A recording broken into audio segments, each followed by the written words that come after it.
Hello, everyone. Welcome to another episode of Trading Bitcoin from the woods. Once again, already got the fire going right behind me. It's almost September, starting to get a little chillier up here, still really, really nice. And today's guest for this Trading Bitcoin show needs no introduction. It is, of course, Sawcruhteez, probably your fourth, fifth time on the show, something like that. So we will be jumping into the charts soon. It's been about a week since you've been on. How you been, man? You got your channel up and running? How's it going? Things are going great. Yeah, got the new channel up and going, and I'm really excited with how that's kind of started with a bang. I appreciate you kind of helping me out a little bit with the live streaming. Definitely had some issues there, so happy to be able to move forward with the daily live streams. And I always like seeing when you're out in the woods. That's something that I enjoy myself. I'm going to be going camping tomorrow, taking the RV out to a lake and barbecuing with some friends. So really looking forward to that. Nice. Yeah, it looks like you've been doing your videos daily, which is good. And similar format to mine, these, hour-long average videos. Yep, the most recent one looks like I was awfully angry at those charts. And Yeah, that's true. couple, I did go a bit longer than an hour, but those are some really good episodes. When the markets get volatile or we get a little action, it's time to really take a close look. So those last three shows, I really think I could easily charge and turn those into a webinar, because I really went over some of my best stuff in there. So even though they're a little long, I would highly recommend checking them out. Yeah, that was the format that I was doing. Live streaming is not easy, as you learned. It is because of all the technical issues and getting it all set up. Joe Saz decided to start his YouTube channel. He couldn't even figure out how to do screen share. Like, people think it's so simple, and like everyone's a sound Nazi out there on the internet, as I'm sure you know. Yeah, it takes time to get into it and get used to it, man. Absolutely. Yeah, the new software for YouTube, they don't even have a screen sharing option. If you want Oh, it's to move terrible. to the YouTube beta, they don't even have a screen sharing option. It's ridiculous. So yeah, a lot of things that can go wrong and will, but definitely appreciate the patience and a lot of support from the audience. A lot of people help me out just out of the goodness of their own hearts. So I really appreciate all that. And see Fabric King in the chat, wanted to say hi to him. Yeah, I'm saying thank you to him. Thank you so much for your very generous donation. Absolutely. All right. Yeah, so I've changed the format of my show around. All of these trading Bitcoin shows have been done with other trading guests, and I'm getting mostly positive reviews on that.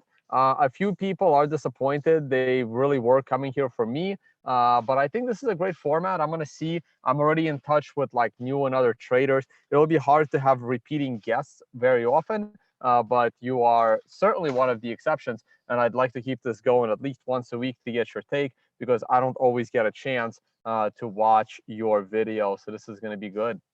Well, I really do appreciate you having me on a regular basis. I always enjoy coming on and reviewing some charts with you. So definitely excited to dive on in. I did just listen to the show you did yesterday with DJ Thistle, and I had no idea that I'm talking to DJ Tone Vase.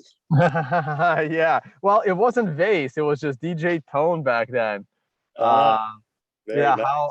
how time flies.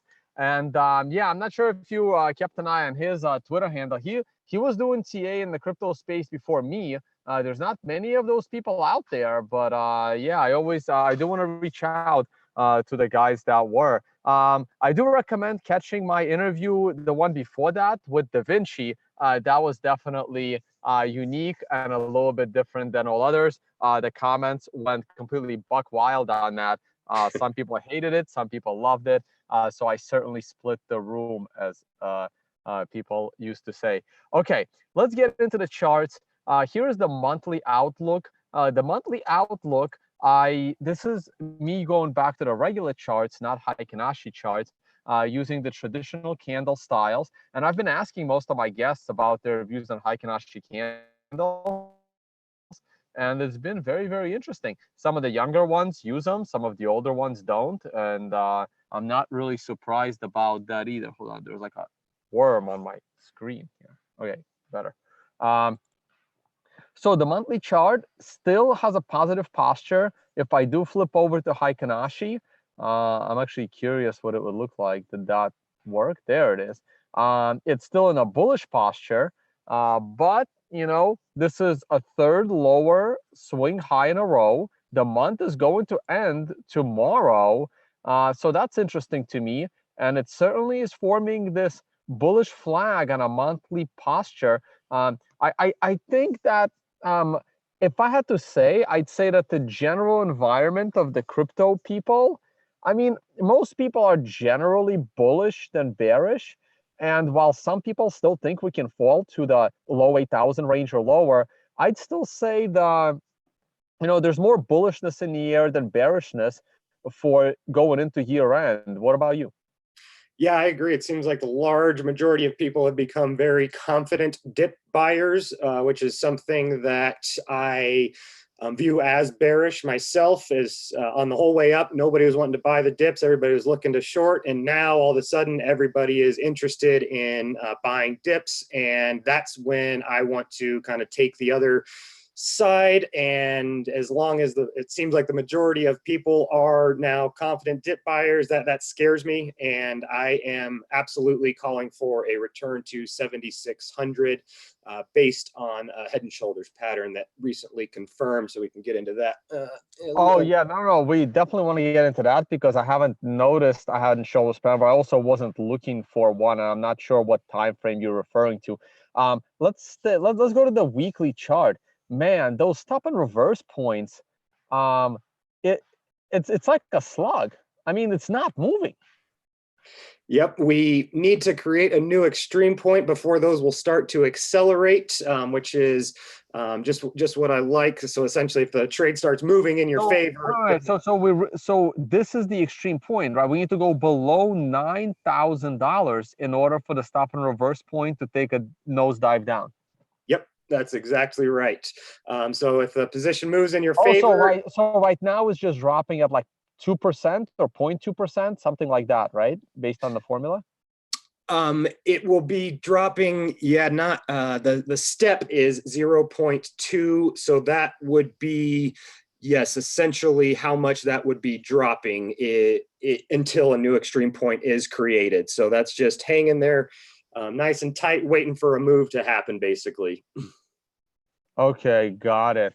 Yeah, no, that is very, very interesting. Now, the weekly chart to me is certainly in a bearish posture, dropping below the 38% Fibonacci that I calculate by taking, oh, I need to adjust this, by taking the swing low and taking it over to the swing high.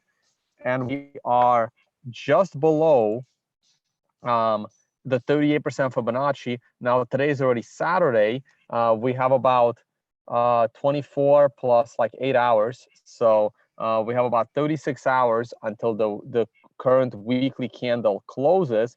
And closing here in the $9,600 price range is certainly bearish. And any sort of weakness next week makes me, throws on a bearish trade for me. Now, if you're a trader based on that trend line that broke and the SAR, you've been in a bearish trade. I don't on this time frame, but you trade the lower level time frames. Do you have a trade on using this particular time frame, something like a position trade? And I'm assuming if you did, it would be to the downside.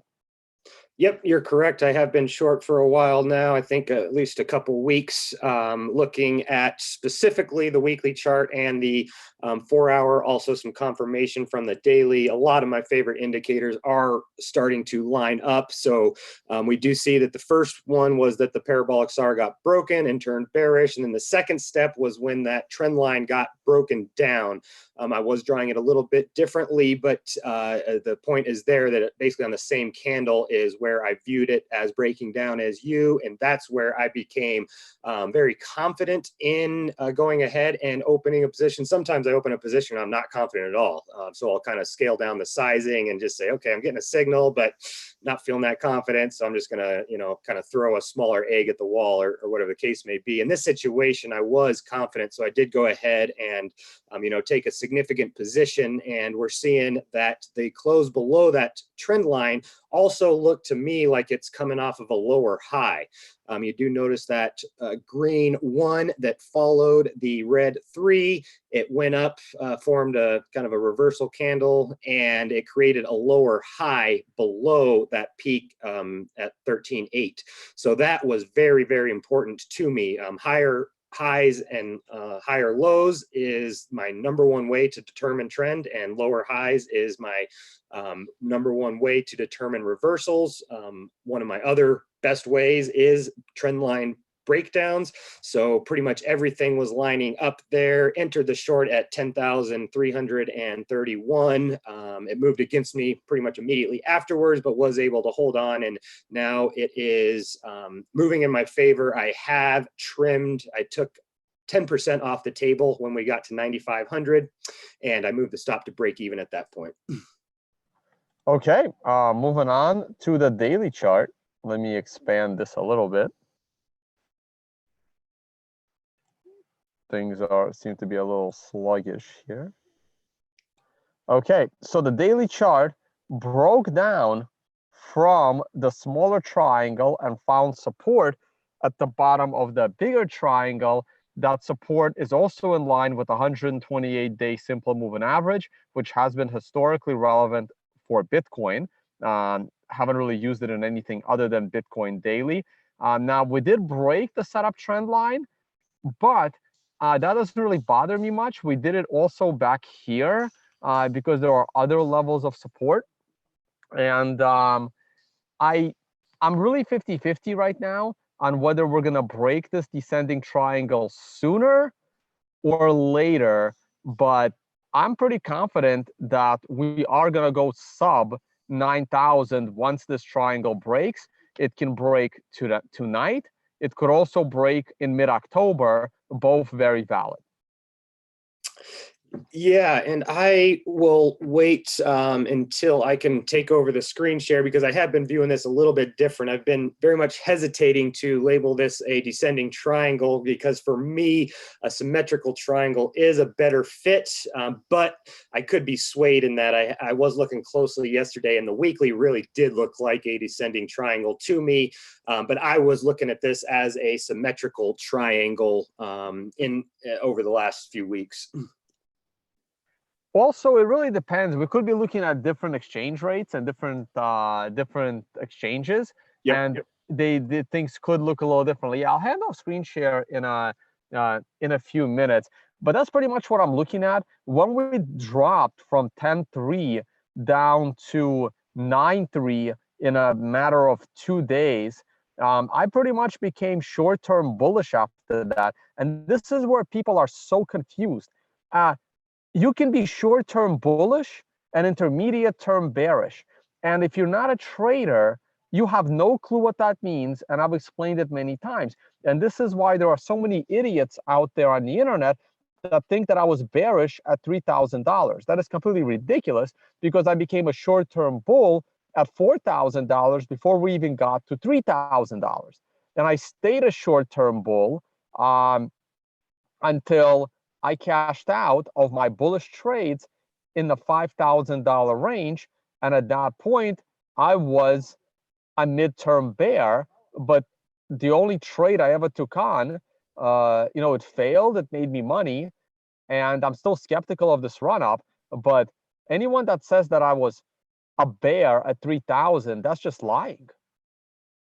Yeah, you and I definitely tend to come to a lot of the same conclusions. I've always had a lot of respect for your analysis, but I've also really liked how we tend to value the same indicators in terms of patterns, and candlesticks are at the top of our hierarchy. And we both basically were coming to very, very similar conclusions independently over the last year. We both did a really good job of calling the breakdown down to the 3,000 area. Both of us did turn bullish publicly there and put on bullish trades. I also myself went ahead and went long between 35 and 4,000 publicly multiple times.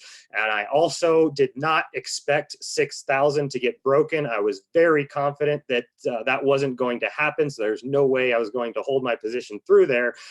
So longing down around 35 to 4,000, it was cool because I made a little bit of money, but still really missed out on the large move due to remaining bearish and expecting new lows below 3,000 after that. So I guess the only area where maybe we have diverged is I did go ahead and enter a big long when we were at 7,500, but outside of that, we pretty much traded this or analyze this very, very similarly over the last year. And that's one of the reasons why I like paying very close attention to what your analysis is.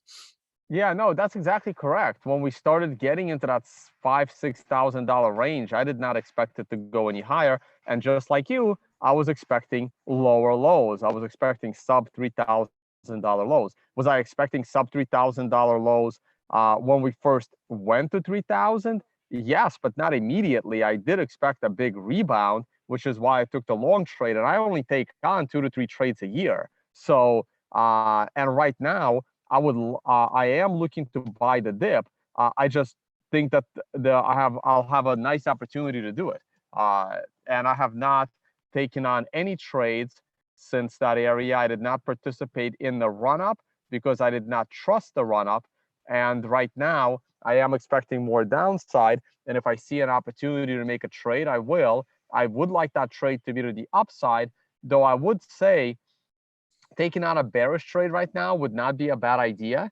I should have done it already. The problem with taking on bearish trades is that you have to babysit them more. I'm way more comfortable taking on bullish trades and getting on, a long airplane because I don't mind being long extra in Bitcoin. But if I'm taking on a bearish trade, I need to be way more attentive to the market. I don't like shorting Bitcoin. I have to be unreasonably confident in that trade. The only short trade I've taken on in Bitcoin in the last 2 years was the breakdown of the $6,000 area because I had virtually 100% confidence. I had like 90+% confidence that we were going to crash from 6,000 down to at least 3,000. I have to be 90% confident in my trade before I take the trade to the downside. I could be only 70 or 80% confident in the trade before I take the trade to the upside. And if that means I only short Bitcoin once every 4 years, then that's what it means. And if I go long Bitcoin, once a year, then that's what it means. I really don't mind because I have other things to do with my time and my life. Yeah, I think you make some really good points that are very pertinent for listeners out there. I do have a bit of a unique perspective myself, at least the way that I look at it is different from most everybody else I talk to. And I really don't care if I'm going long or short because I'm just interested in taking good signals.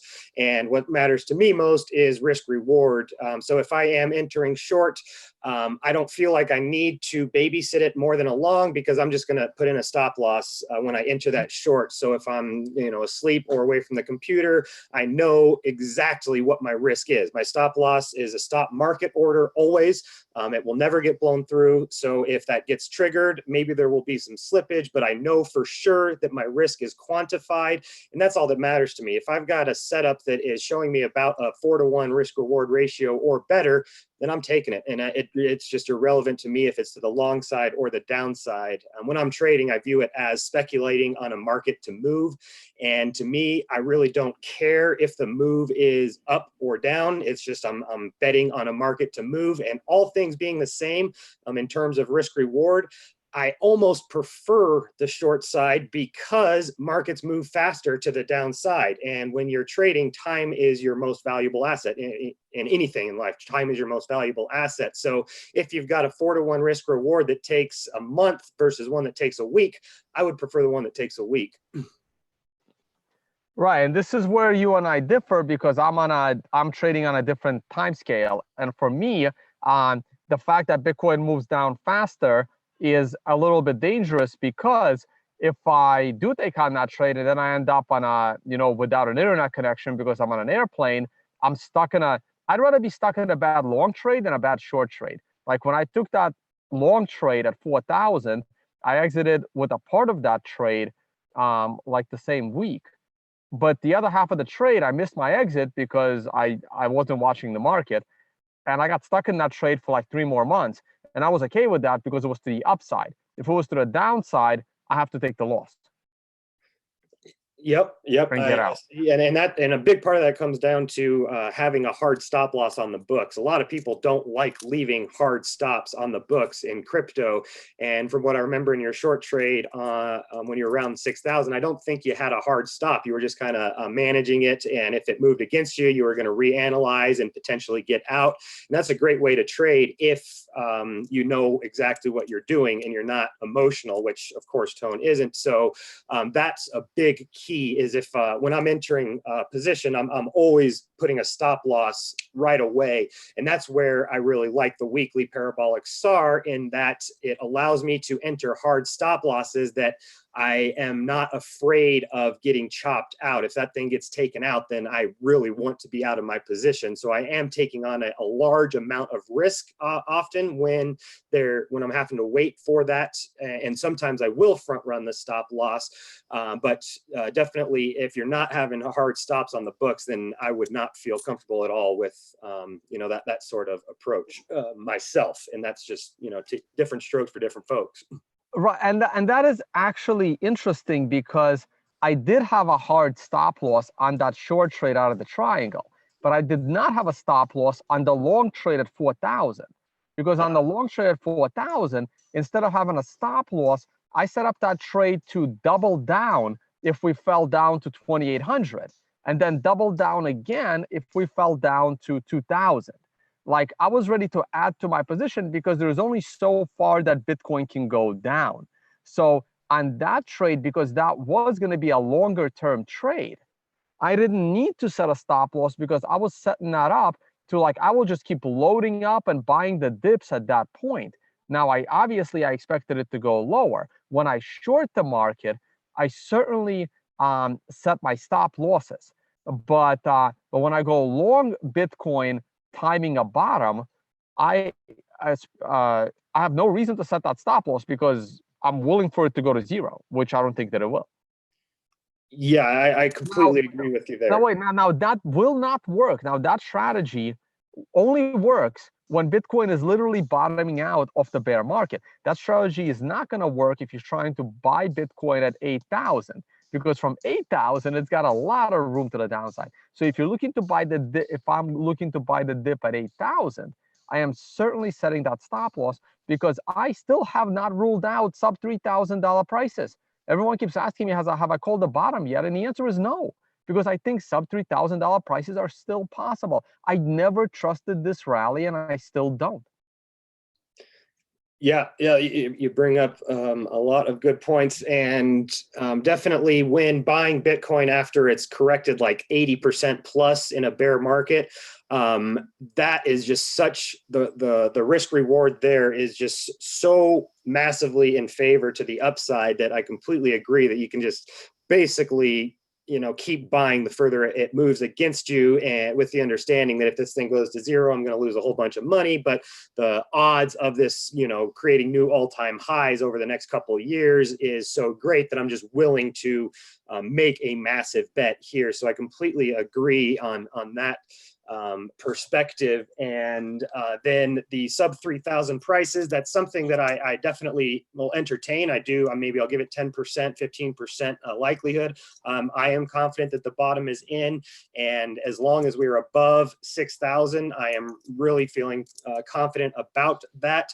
The reason why I still think that maybe we do create new lows is I am seeing a massive breakdown in the altcoins. They're getting major death crosses on the daily, and it really looks like they're ready to bite the dust. And if we have some major collapses in like Ethereum and XRP and some of these bigger coins, how will that affect the market confidence for Bitcoin? And there's a big part of me that thinks that could lead to, say, Ethereum falls below $10, which I am very inclined to think is going to happen leading into Bitcoin's halving over 2020. If that happens, is that going to be good or bad for the short-term price of Bitcoin? And that's where I'm really wondering, if alts really collapse, could they bring Bitcoin down with it, down back to the 3,000 or below area? I don't think so. That's one of the things I'm not expecting. I am not expecting an altcoin collapse to bring down Bitcoin. If anything, an altcoin collapse would raise the price of Bitcoin. Now, if Bitcoin itself is going down, then yeah. So for me, I see. I mean, like those that are exiting the shitcoin space, they're exiting into Bitcoin, and the only thing left here is there enough buying in is there enough buying from altcoins into Bitcoin to keep the price of Bitcoin rising? And for the last 2 months, there hasn't been. I'm looking at this 4-hour chart, and then I'll probably hand it off to you for your charts. And this 4-hour chart is really scaring me because that red line looks like it's ready to break sooner than later on this 4-hour chart. And if it does, there's no support until the bottom of the channel. Yep, that's exactly what I've been calling for the last couple of days myself. Okay, so before I hand over to you, I'm gonna just go over to tonebase.com. We're in the middle of our show, which is perfect. There are currently no scheduled workshops, but there are the webinars, intro to trading, TD sequential, the risk and position sizing and risk management, and entries, exits, and stop losses. Financial Summit. Sawcruhteez will be joining. Still planning to come out, right? Absolutely. Looking forward to it. All right. So Sawcruhteez will be one of the traders on hand at the Financial Summit. We have about 3 more images that are going to be going up here, probably in a day or two. We have more commits. This is turning into a great event. So if you are a trader or you are a fund looking to chat with traders, maybe pick up some ideas for short-term or longer-term trading, this is where you want to be. This is going to take place in Bali. Unconfiscatable is going to go on sale probably sometime this week. We had a big meeting to set everything up, and we're pretty much good to go. I will begin my travel schedule by going over to Washington, D.C. next weekend. And that's where I'll be, followed by Riga, and then Prague, and then other cities. We have Romania, we have London. I'll be promoting those a little bit more later. If you're looking for the indicator, it's right there. If you want to support, check out the affiliates. All right, that's it from me. I'm gonna stop my screen share and hand it off to you, man. Let's look at your charts. All right. Are you gonna get to see Leah while you're in DC? Yeah, she's away at the moment, but I believe she's coming to DC the same day as me. So I'll definitely get to see her. We're both speakers at the Black Blockchain Summit. Excellent. Glad to hear it.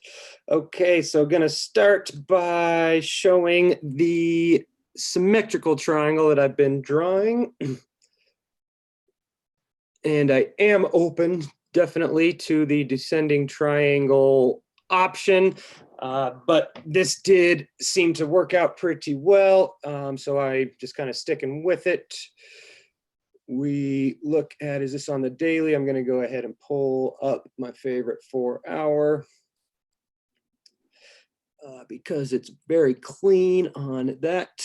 We can see how this was definitely an important trend line. Every time we came down, we got wicks and bounces, and then as soon as it broke it down, then we got a significant move. So that was one where I was looking at potentially saying that if I wasn't in a position, I would be very interested in selling this breakdown with some sort of stop market order, where if you've got a trend line like this and you're wanting to enter on the breakdown, what you can do is put a stop market order below the recent low to enter and not have to, wait all day by your computer. So notice how every time we came down to this trend line, it's a higher low. Every one of these, higher low, higher low, higher low. So what you can do is say that if we do take out this higher low, then we can be confident the trend line is going to be taken out as well.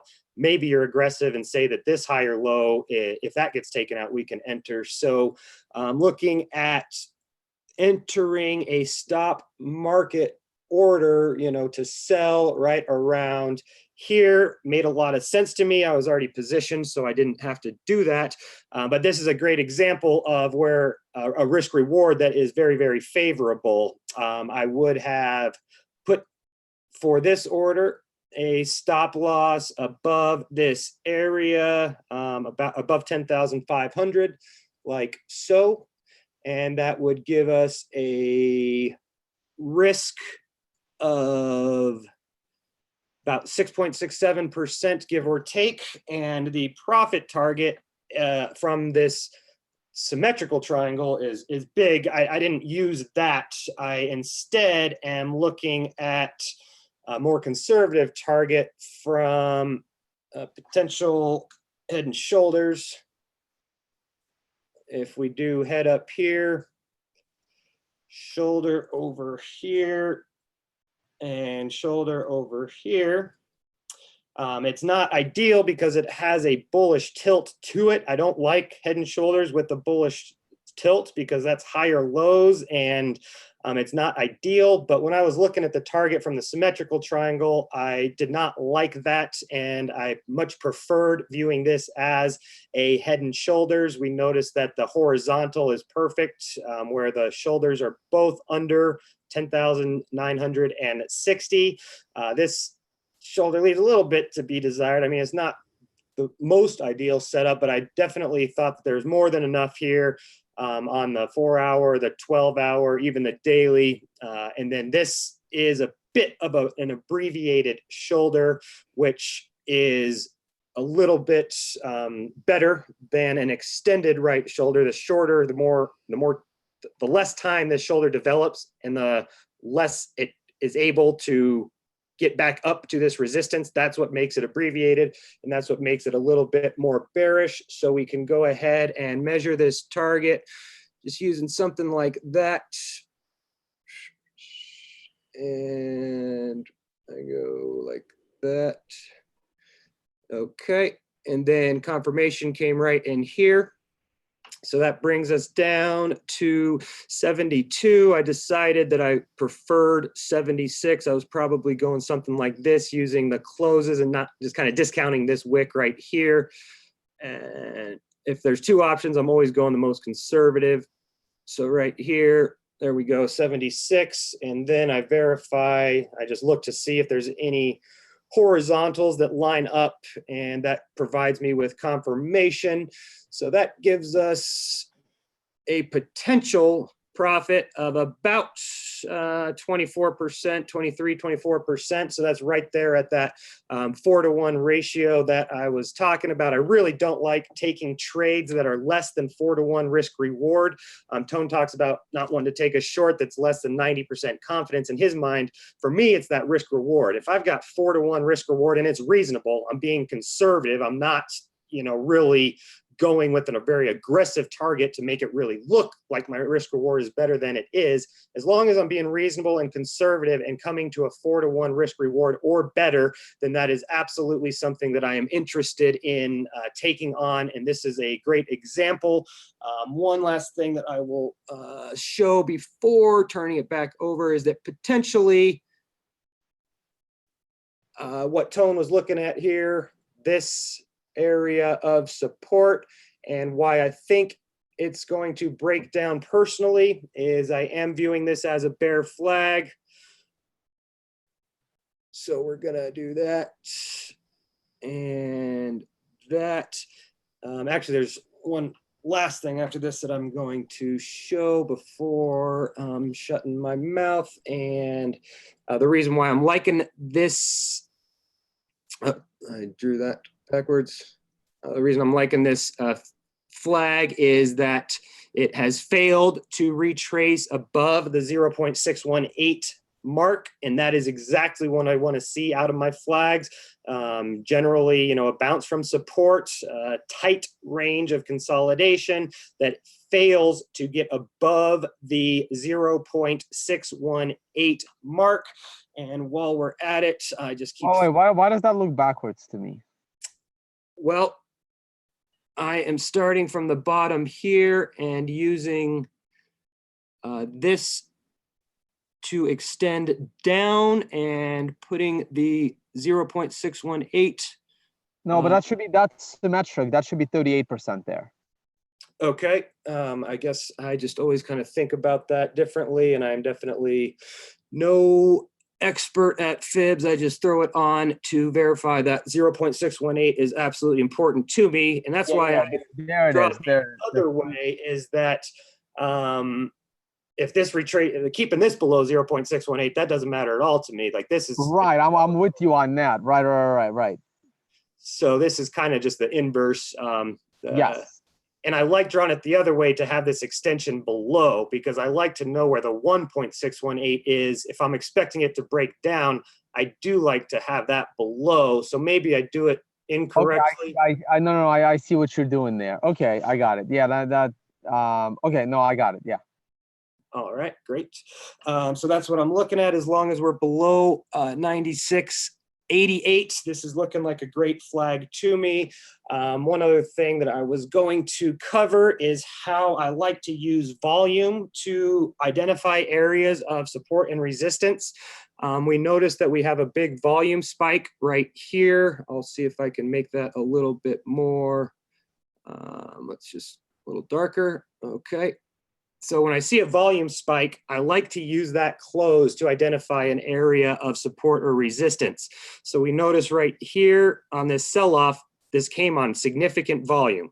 And now we can use that close to go ahead and pencil in an area, because if there were big selling here, you would expect that to be big resistance. And that's why I will use volume to go ahead and identify areas of resistance that is in line with that 0.618. So that is definitely a very important number to me. That 96.50 would like to see price continue to resist there, and I will remain confident in my position. The one last thing I'm going to show is that a lot of people will draw parabolas to the upside, but I don't see many people drawing them to the downside. And that's something that I definitely do myself. In markets that are prone to move in parabolic fashions, it can do so to both sides. So something else I've been watching is something along these lines here. And I think I want to get it a little bit tighter. So to me, this market looks like it really could make a big sort of move down, specifically if it breaks, like Tone said, this price right here. And I'm expecting that this should hold. If we consolidate and hit this, I do think that that's where we could continue down. If it does break that, that would be significant. If you break a parabola that's going to the upside, that's very significant. And I would say the same thing about one that's going to the downside. So I'm definitely going to be keeping my eye on this. And those are the kind of patterns that I was wanting to go over. Anything that you wanted to chime in before moving on? Yeah, can you put the 4-hour chart on? We got it. Had some requests about a potential RSI divergence. I don't know if it's there or not, but I wanted you to glance at the RSI on a 4-hour. You got it.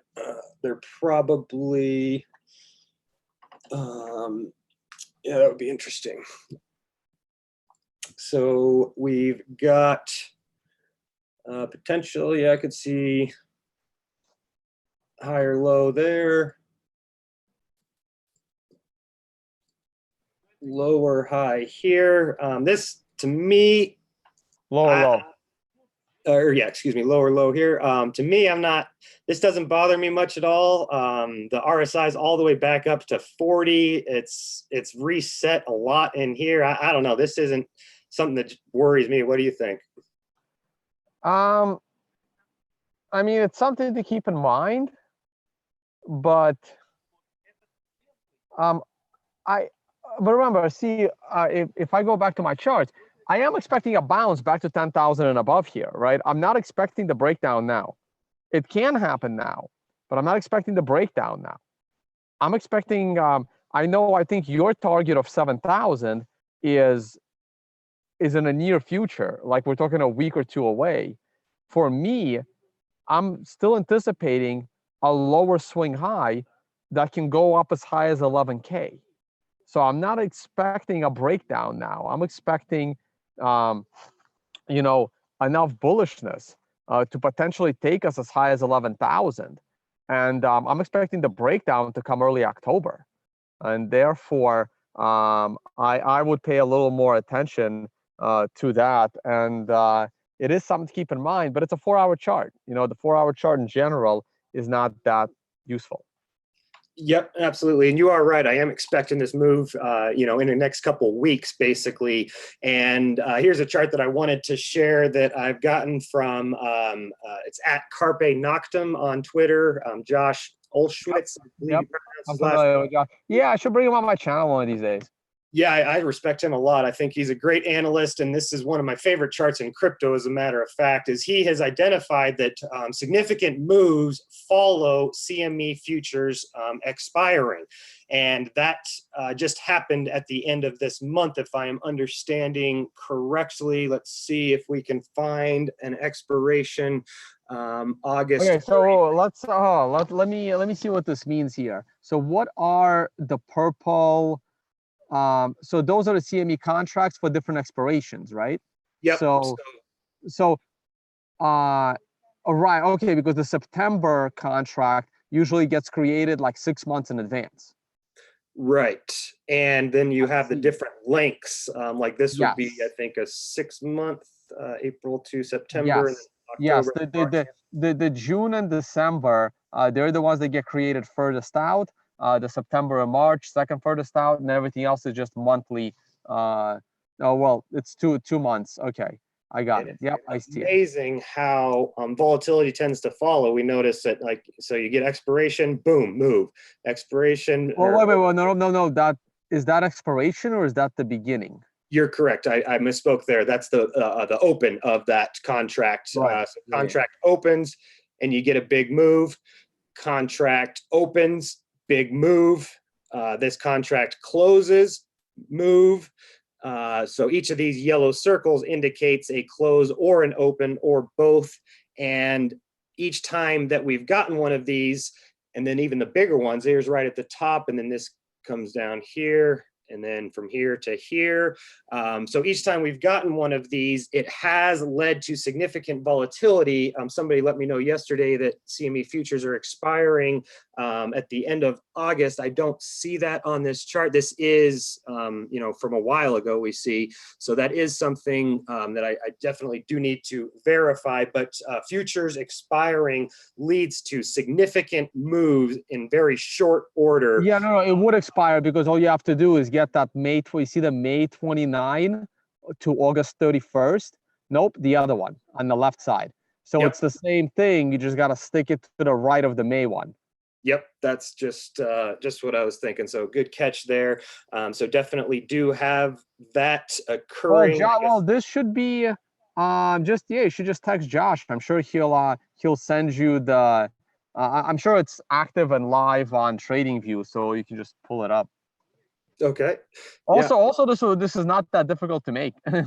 No, you're right. It's just a good thing, a handy thing to illustrate that this is just what I wanted to show people, that it's absolutely worth making this yourself. But just seeing this visually tells me that it's very important when these contracts are expiring, and that we can expect significant moves to follow. And Bitcoin's been consolidating for months now, and I have been waiting for a big move to happen, and timing that volatility with futures expiring has been one of the best ways to basically time this market, as far as I'm concerned, Dave. Yeah, so you need an updated chart to this, because there have already been 3 expiries, and we don't know what it did, right? Like the last 3 white arrows, they've already occurred. So has the July one. Like this chart is like 6 months later now, and there's been a good 4 more expiries, and we got to see if this relationship still holds. Yeah, my apologies for the outdated chart. I have been just basically following along Josh on YouTube. He's been updating this chart regularly on his shows, so I'm a viewer there, and every time that he does a show, he pretty much pulls up this chart, and so I've just been following along his show. I haven't really had a need to update this chart myself because I've been seeing it, but it would be good if I did have that to share, so my apologies on that. All right, cool. Yeah, no, that's interesting. And we do have expiration. Well, I think the expiration is happening now, right? It just occurred. We Yep. just had our volatility. The question is so, and but that actually goes along with my case, right? This volatility that we just had was a big spike down, and this spike down took place right at the end of futures expiration, and now we got a whole month. So I wouldn't be surprised for a month-long rally here to take us to a new swing high, in about 3 weeks, and then taking us back down again. Yep, I can definitely see that. I'm more of the opinion that an expiration can lead to a quick, sharp move, something along these lines here. And that's why I'm thinking down to 76 in the next couple of weeks makes a whole lot of sense. So I actually think that this supports my case, but there's absolutely an argument to be made that the big move already happened leading into the expiration. So definitely a little bit of subjectivity, but I do think that something like this or this is what I'm expecting. All right, cool. I gotta fix my fire behind me. Why don't you pull up like gold charts or maybe S&P? I think or maybe some altcoins. I think we're done with Bitcoin for now. And I'll pull up my daily Bitcoin chart just to show people what I mean about a 90% confidence in a bearish trade and when I would do it. All right, so let's go ahead and take a look at the S&P 500. Definitely a couple of things that I'm wanting to talk about there. I guess we'll look at the futures.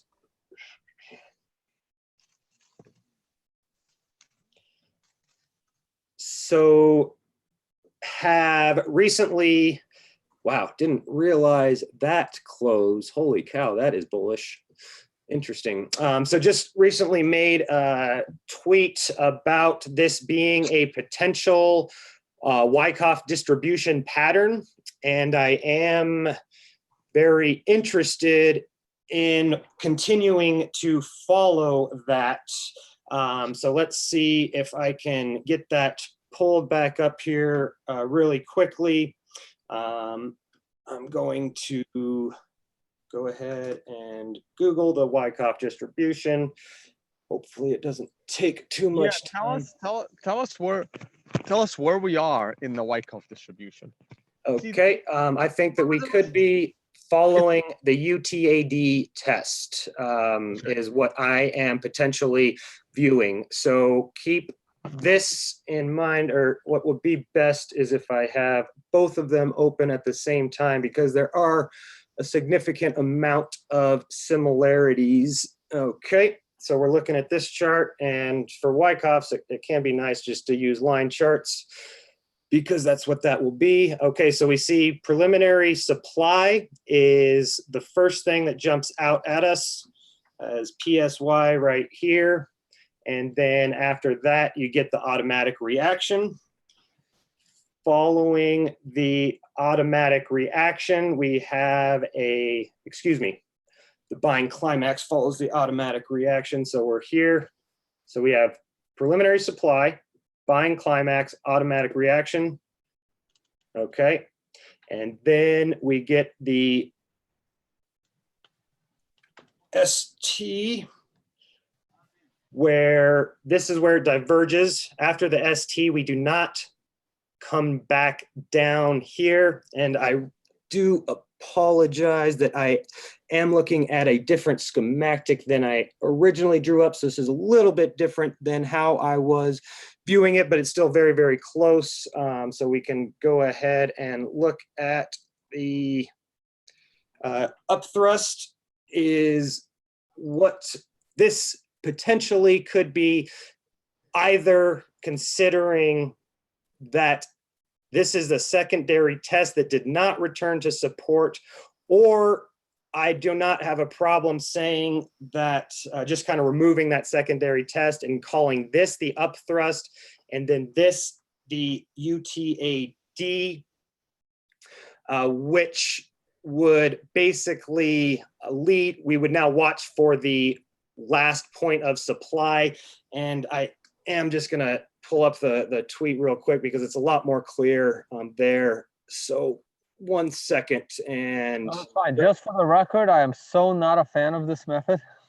Is that right? This is definitely one of my favorites, and one of the ways that I have definitely made some of my best trades, as a matter of fact. So here we see a little bit better preliminary supply, automatic reaction, buying climax, and here we do see the signal of weakness in phase B, up thrust, and then UTAD. So now here's what I would be looking for is a LPSY, and that's where you enter, is right here and right here. Very high probability entries. That's why I like it, is when you can recognize the LPSYs, the probability of the entry is very significant and the risk reward is great. So, and then a return back down to support. This is actually the QQQ. Yeah, I was about to say, what chart is that? So that's the QQQ, that's the ETF on the NASDAQ 100. Yep, exactly. Okay. So that is when did you make that chart? That was just on August 29th. So basically here towards the end of the week. Okay. The other thing that I'm looking at right here are the yield curves. And we have the 30-year down to the 1 month. And we notice that the yield curves have basically inverted across the board. The 30-year yield curve inverted with the 1 month over the last 10 days. And we see that the further we go out, the cheaper the rates get. If I'm not mistaken, the 30-year, it has hit record lows. And therefore, I am really interested in the idea of exiting stocks and getting into bonds and gold based on the inversion of this yield curve and the potential Wyckoff distribution that we are looking at, as well as the broadening top that we have seen. That's the the problem. The problem with getting into bonds is that the 30-year curve is at its lowest yield, right? So you're not getting anything for your value. Yeah. I mean, definitely. I guess it would be just a flight to safety and looking for how maybe Bitcoin for the long term. Definitely, Bitcoin will definitely do better in the next 30 years than a 30-year bond at 2%. Yeah, I'm not comfortable exposing 100% of my net worth to Bitcoin. So when I'm looking for alternatives, I'm definitely wanting some safe options in my portfolio as well as Bitcoin. So here's the thing, right? If the S&P 500 makes it, starts going up next week, does it endanger that Wyckoff pattern? Yeah, absolutely. If this gets taken out, it's no go, and that would be very. Well, it does. Does it have to take it out? Like, do you consider it being in danger if, let's say, we go if next week we close 20 points higher? Yeah. You could even say that this thing's invalidated if we take out this guy. If you consider this, that's where I was headed. Yeah. Yep. And this is a very bullish close here. I mean, look at that engulfing weekly candle, which would suggest that this would get taken out. So that's something else about the Wyckoff that I like, is that if this does fail, it will happen very quickly and at a point where I would definitely be interested in re-entering or being aggressively holding if we can break through that area there. Yeah, and let me just quickly say why I don't like the Wyckoff. Is because I'm just not interested in patterns that are taking a year and a half to develop. And they're not even telling you when to enter a trade yet, right? Because it's supposed to be like in a week or two, assuming that it holds to plan. I know I don't do a lot of trades a year. Like even in my current lifestyle, I want to do like 3 to 5 trades a year at most. And this is like pulling teeth for me. Like that's interesting. That's very interesting because I do have a different perspective. I I like patterns that take longer to develop. The longer a pattern takes to develop, the more confident I am that a big move will happen when the boundary line breaks. So patterns that take 10 years are the best Yeah, situations for me. no, I'm with you. I'm with you. I don't mind those patterns either. Like for example, I would love that Joe showed me the TD sequential on a was it 6 month S&P chart, and it's amazing. Now that's not the only reason. The other reason is because Wyckoff has too many moving parts. It has too many like things. You know, it's like 18 peaks and like 12 troughs, right? And that's just too much for me. Yep, I can totally see what you're saying there, and that's something that when a pattern is forming a Wyckoff, the only way that I can identify like that, I never see any alternative to the Wyckoff. Basically, is the markets will often kind of range in a tight range, and get a bunch of these up and downs, and when that happens, Wyckoff's like the only tool that I have in my bag to trade that environment. So. It does take a lot, but it's something that when it's there, it's the only thing that I know how to use, basically.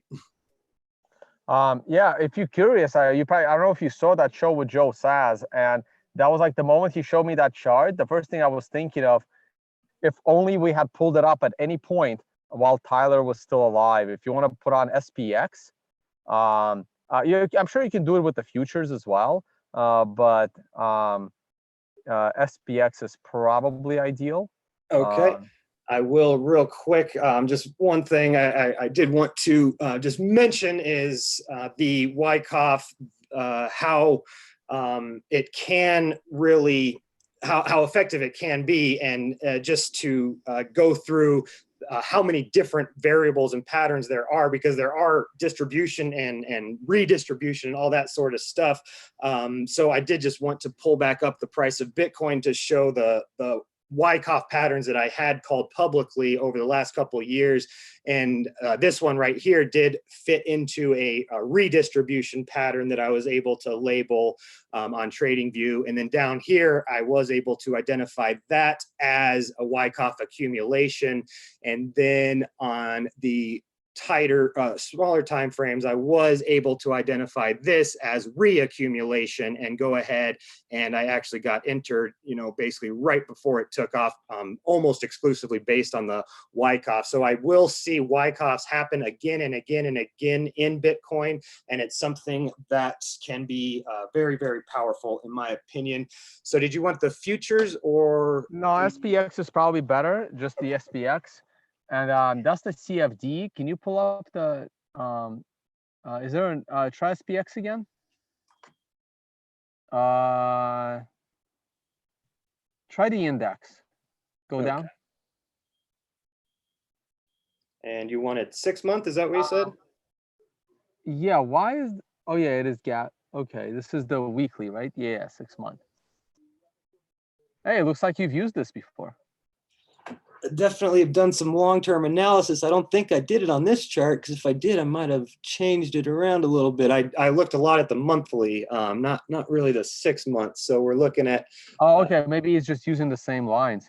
Yeah. Ooh, interesting. Yeah, it is just using the same lines, and that is very interesting right there. Wow. But you see, look, that was the, so right now we've already gone slightly higher than the 9, but that was a double 9, right? Now, if you look back at the 1980s going into the 90s, there were 4 9s in a row, and it topped in 2000. Wow, look at that. That is amazing. And then we topped on a single 9 in 08. So it's not this 9 I'm looking for the top. I'm either looking for the next one or the one after that. Huh. Interesting. And the next one will come in at the end of Trump's presidency. Wow, that's sure good to know. That's when I would check the ADX, and the ADX absolutely agrees with you. That is just showing that there is plenty of room for this thing to go. Wow. And look at how every time this ADX, we've gotten a new high. And has it also gotten new higher lows? Almost higher lows every time. Wow, this is showing a very bullish picture based on what you just went through there. That is fascinating. Let's take a look. You should put on the Copic, man. Yeah, absolutely. Notice the SARS that starting to kind of accelerate, but still plenty of room. Let's take a look at the Copic. And I do want to show Amazon very quickly, because it looks like it might just be entering phase 7. So that was something that was worrying me. This is looking quite bullish.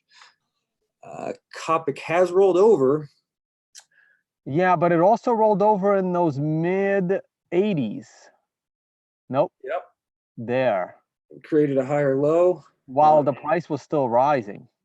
And the higher that it rolls over, the more important it is. So this rolling over at the lowest point we've seen would not, be that important as if it was rolling over up above 250 or so. So yeah, I agree that it looks like there's a very strong argument to be made that we're kind of in this environment right here.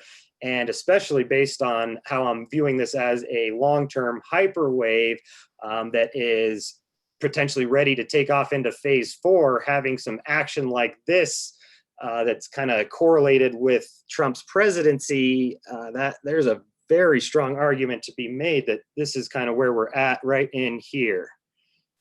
Very interesting. Yeah, so when I saw this chart, I'm like, oh man, if only Tyler was able to see this. Seriously, that's amazing. Absolutely amazing. And wow. Both of the last tops took place right on a 9, man. Incredible. And so what I'm kind of wondering is, see, we do get a correction, right? Look at the last 9 that we had. We had a year-and-a-half correction, the 1 to 4 candle correction, and now we're going higher on a beautiful, 4 going above a 3, and it just took off at like 2,100. Yep. Sure enough, the one difference that I'm maybe noticing is that these 9s didn't really have reversal candles, and we might be getting one right here. This one did, but this one sure didn't. This one sure didn't. This one kind of did on the 2, but so that's the one difference I'm seeing, is a potential reversal kind of spinning. Right, but how much more time do we have in the current candle, right? If you put your cursor on it, what month did it start? The candle just started. We're going into September. This candle will be here till the end of the year. Yep, great call. So we don't know what it's going to look like in. We still have 4 months to go out of 6 months. Yep, absolutely. What about these guys? Do they worry you at aggressive 13s and combo 13s? No, not really, because because there's just so many of them. Because this thing, they're still going on from those older 9s. The last count should have ended. Yeah, no, they're still completing the older 9s. They're not really bothering me. It's basically the only one that I would the next one I would care about is the 13 that comes from the last 9 that you see. This one? Yeah, actually, hold on a second. When was the last time you updated the sequential? I don't know. We can go ahead. You know what? No, not that. You do me a favor. Can you close that and open it from scratch? Yep. I'm curious about something. Okay, confirm input. Yeah, that's fine. Just hit apply. You're good. Much better. So how many 13s just disappeared? Wow.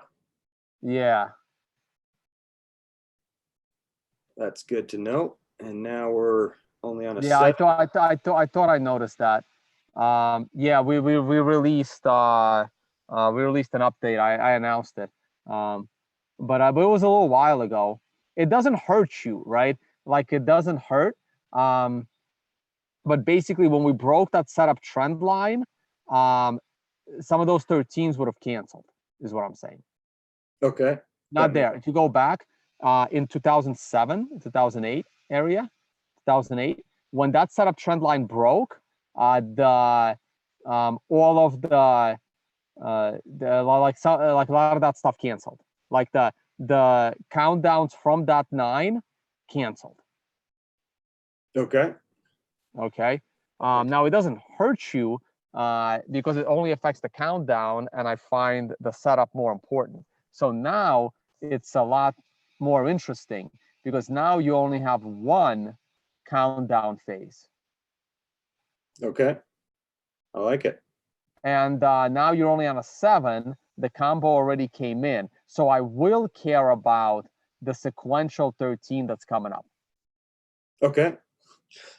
Yeah, I've never quite known how to value those 13s myself. I'm just kind of curious if we pull up a 12-month. That's interesting. Oh. Yeah, but I don't see it didn't really help you in the last two tops. I wonder if we flip that on over. Yeah, you're right. It hasn't really helped on the yearly. So just want to take a look at the quarterly while we got it. I love these long-term charts. It looks like definitely helped here and was close here. And what do we got? 1, 2, and a 3 above a 2 here. Yeah, it's definitely quite interesting. Really like zooming out and looking at these very, very long-term charts. Anything else? I'd like to take a look at Amazon real quick if we don't have anything else here. No, that's it. So like I said, the only thing I would keep an eye on is the 13 sequential that's coming up on our 6-month chart, but we have, years to go. All right. But it might be in line, that next 9 might be in line with the end of Trump's presidency, and it could be we need 5 more candles, and I'm not sure if we'll have 5 more candles going into the end of Trump's presidency, but maybe. Yeah, you still think Netflix and Amazon is in phase 7? I'll have to pull up Netflix. I haven't looked at that for a little bit, but I think that Amazon potentially just entered phase 7. We have Interesting. Very clean setup for a hyperwave with the phase 1 is perfect. Phase 2 is pretty much perfect. 3 and 4 are just all exactly what you want to see. And then we have 5, 6 tried to take out the peak right here, but now it's rolled over. And I think that essentially this last week was the very start of phase 7. And what I'm looking at here is how close phase 5 was to returning to phase 3. That tells me that phase 3 shouldn't provide much support. I would be expecting price to break down phase 3 after this. If that happens, then definitely confirmed that we are. Wait a minute. Sorry, they're using monthly charts here. Is that proper? Nope, definitely not. Thought we were on the weekly, so that will just, that's why I was having to redraw those. So good catch. And just make a couple minor adjustments there. And we see that we have this guy right in here is out. There it is. Okay. So right here, we almost returned to this phase 3 line. Actually, now that we're on the monthly, it looks like depending on how you draw that, we could draw it just like that. Basically, there's no closes below.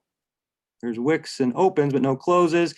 And now this comes back. Wicks off phase 3, fails to create a new all-time high. So watching for this to have a weekly close below this trend line to confirm that this is phase 7.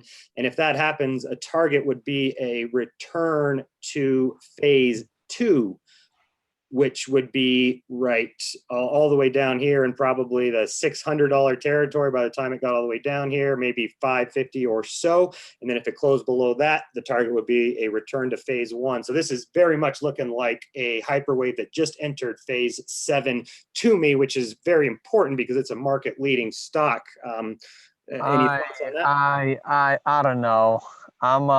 Maybe it's my bias and how bullish I am on Amazon and the overall US stock market. I mean, to me, saying that phase 6 didn't make a new all-time high, I mean, that's like, it just, I know, but we're talking like 0.5%. And it's, look, you got to trade the chart. You're not supposed to trade your opinion, as Crown once awesomely said on the Hyperwave YouTube channel. And that bounce off of phase 3 makes me very confident that it can do it again. And phase 4 has not actually started yet. And Amazon can go to like 10K. It's going to split, of course. But I just can't envision this thing topping. Yep, you make a very good argument, and definitely I would say waiting for this phase 3 to break down is very important, and not really front running that. What I'd be looking for is this low being taken out. That would be quite bearish to me if we were unable to create a new high and then we take out this low. That would give me confidence that this is going to break down. But until that happens, this absolutely could still just be a phase 3, and it could be on its way to 10 grand. Absolutely. But if this line breaks down, I would be highly confident that it's going below 1,000.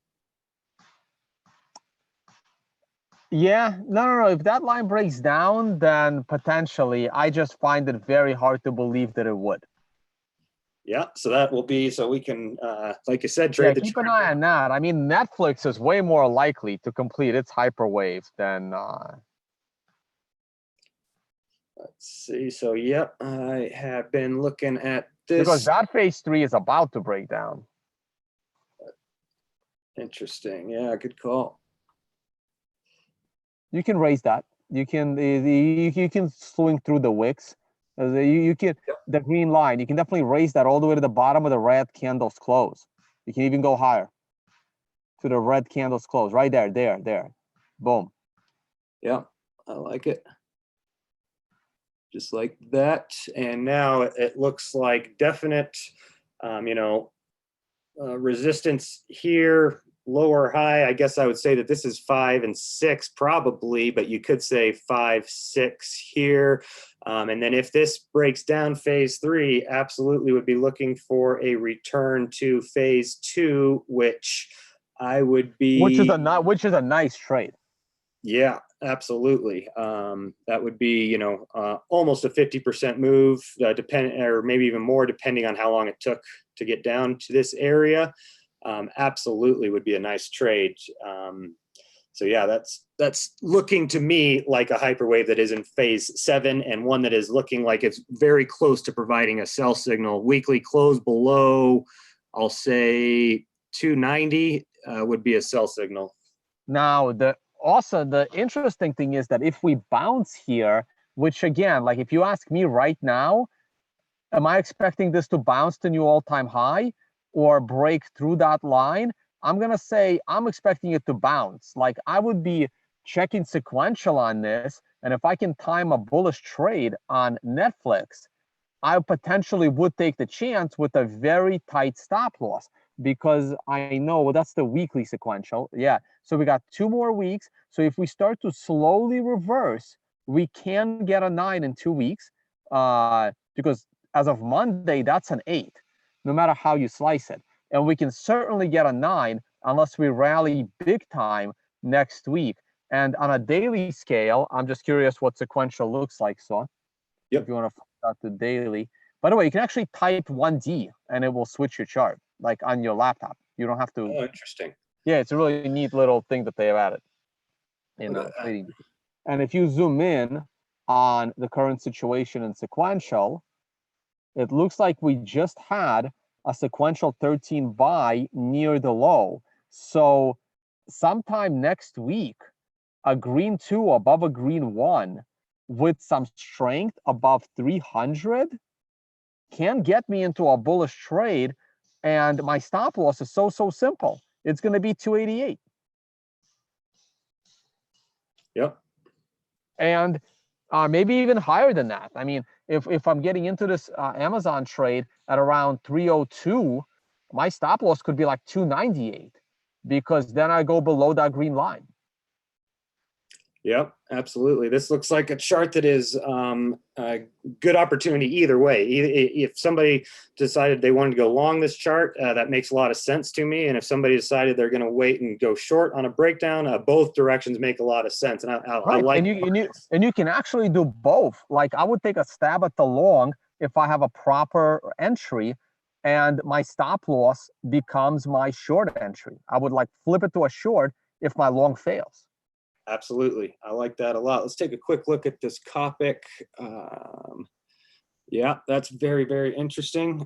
So showing that it's getting ready to cross zero. And that's what I've seen time and time again in hyperwaves, is that this can be a great way to confirm phase 7, because you want to see phase 6 bounce go against the Copic. So the phase 6 bounces the price while the Copic goes down and threatens to cross zero. So that's exactly what we're seeing here, with a red 2 below a red 1 on the TD. I want to take a look at the that's a monthly. That was a monthly chart.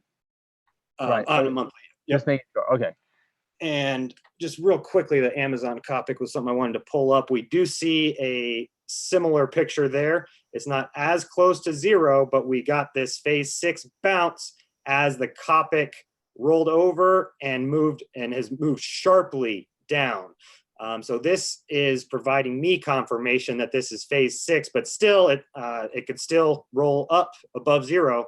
If it does that, then that would be a strong sign of continuation. So watching for that to cross zero, as well as the phase 3 breakdown, would be strong confirmations that this thing is, phase 7.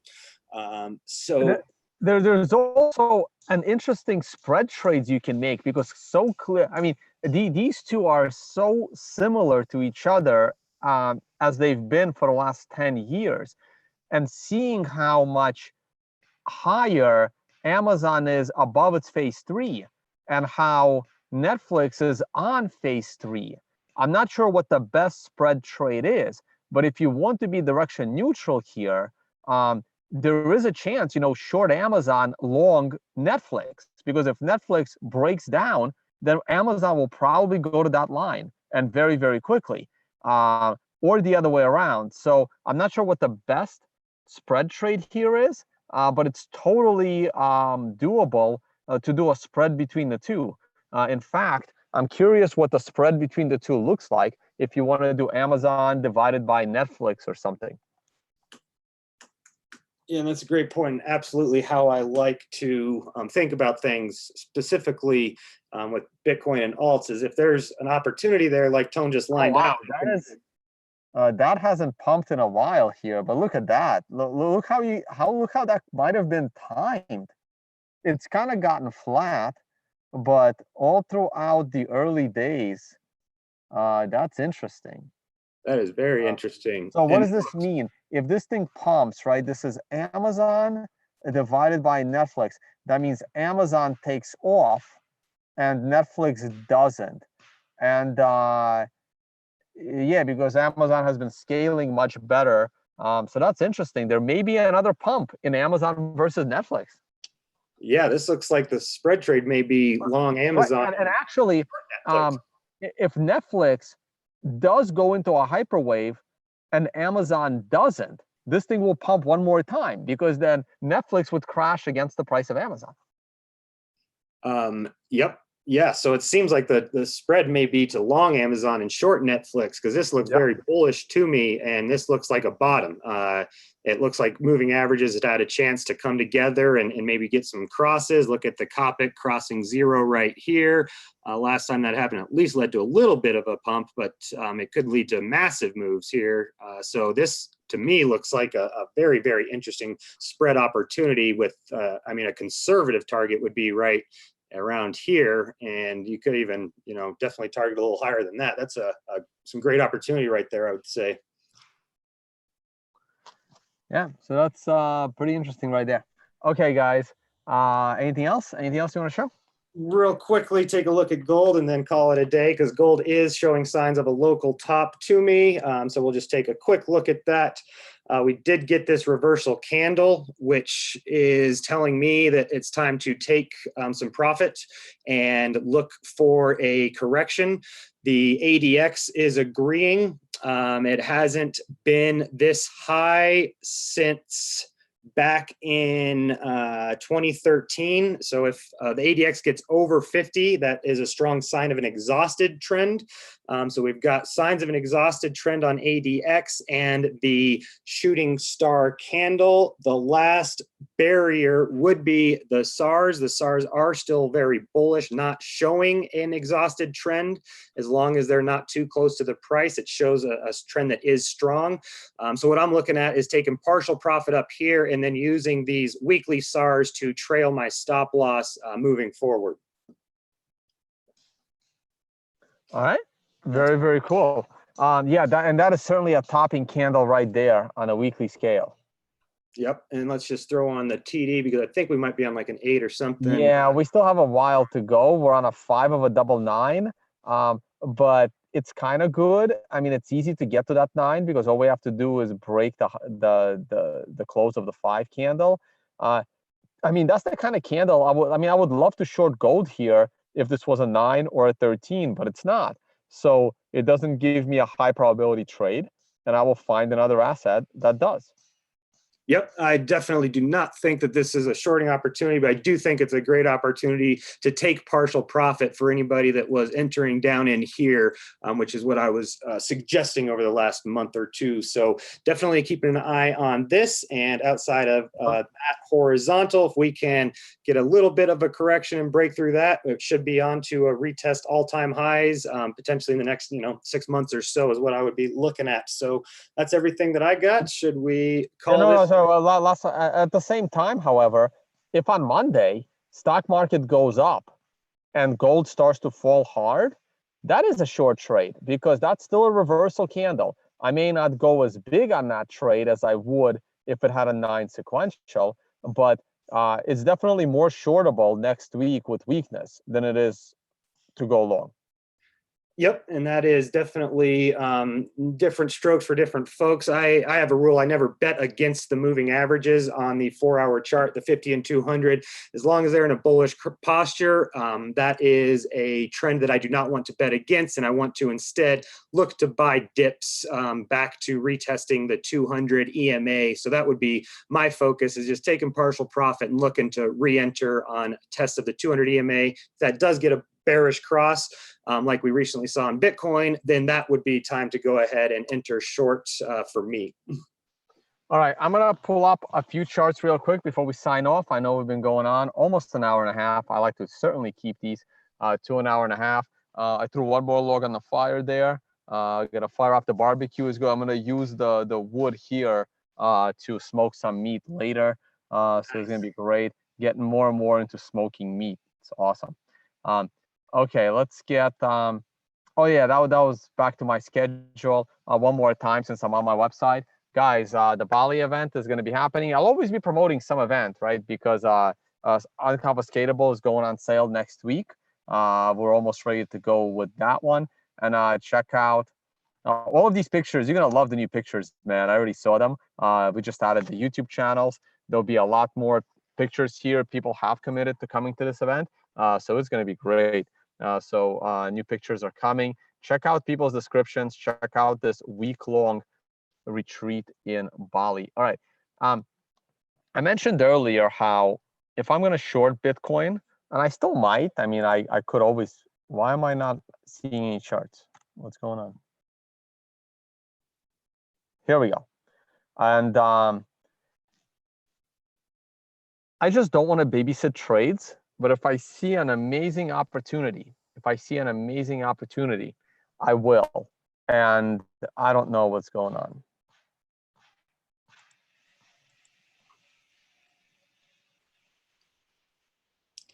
having a little bit of chat. Not sure, mine seems to be working okay. I can try and switch. Seems like you Well, got pretty good internet out there in the woods. I do. I just don't know what's up here. It's probably my computer. It's not the internet. I'll buy a new one, next time I come back to the US, which will be probably around Thanksgiving. So we're stuck. I can't pull it up. But what I was going to pull up, I was just going to pull up that descending triangle on the daily. I'll do it next time I stream. And, oh, here we go. That's the weekly chart. I mean, the daily chart. So, and then it goes away again. Shoot.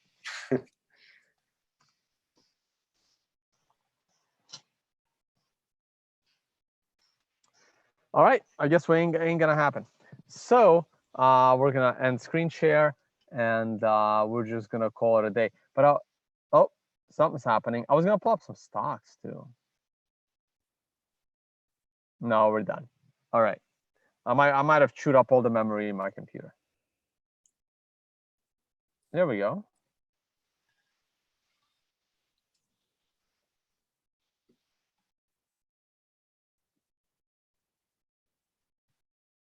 Still need my annotations. Sequential. There it is. There it is. All right, look, guys.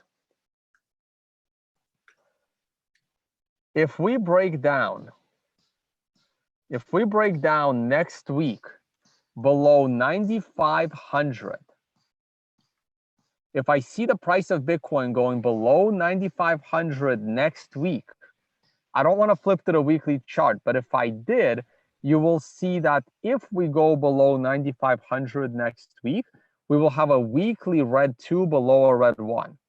That is a short trade on a weekly.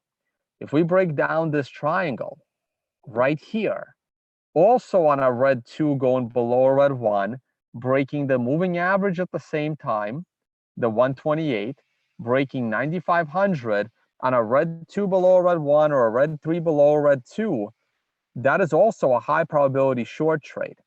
Those two combined would probably make me 80 to 85% confident that we're gonna go down and go down hard. That may be enough for me to enter my short trade for the year. The way I did last year when I entered my short trade at 6K, I only entered one. Oh wait, I'm sorry. I already tried entering a short trade this year. I entered short at 5,400 or like 5,300 or something, and then it fell to 5,000, and then I had a stop loss hit at 52 or 5,300. So my trade failed, but I had already moved my stop loss into the profit. So this would be my second attempt at a trade this year, and I could potentially do it next week with a red 2 going below a red 1 on both daily and weekly, along with a daily breaking below the triangle. Ideally, however, I want to short here around October 5th, early October, also on a weekly 2 going below a weekly 1, and a daily 2 going below a daily 1. Like, I want to time it all together because the breakdown here would take place a little too early in this triangle. I want to see the top of the triangle hit at least one more time. It doesn't matter if it's here or both or once in between. But I would have 90% confidence if a similar breakdown took place in early October as opposed to next week. But I will potentially take the short trade next week if it's available. I would also borderline consider taking the long trade, but I probably wouldn't do it. Like, I want to make sure that I'm confident that I'm going on the airplane and I'm not worrying too much, and my travel schedule is about to kick in. So what am I expecting right now? I'm about 60% confident we're going to rally back up to 10,000 and above. That means I'm 40% confident that we're going to break down below 9,500. If we do break down below 9,500 next week, I will be about 75 to 80% confident we will at least hit this moving average at 76, which is Sawcruhteez's scenario on shorter time frames. Yep, absolutely.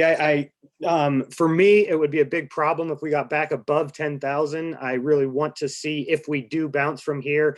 I see a lot of resistance at 98 to 10,000, and I really want to see that hold. If we do get back above there, it would be in danger of crossing moving averages back bullish and getting me out of my position. So I am very much hoping that we stay below 10,000 due to the position I've got on. All right. And I think on that note, that's it. I haven't looked at stocks in a little while. Oh, we were taking a look at Tilray. You saw my episode with DJ Tizzle, right? Yep. Did you watch it to the end? I was watching it until we got on here this morning. I think I got probably 3/4 of the way through. All right. So at the very end, he was telling me a lot about the marijuana laws and cannabis laws and all that stuff in Canada, and how the changes in the laws killed this Tilray stock, which went from like $300 a share all the way down to $25. Incredible. And that thing is, it looks very much like a hyperwave on the daily. It doesn't on the weekly, so it doesn't quite qualify, but this was one I've been watching closely and kind of expecting this return way back down here because it's broken down those trend lines that were holding it up while it was in that bubble to the upside.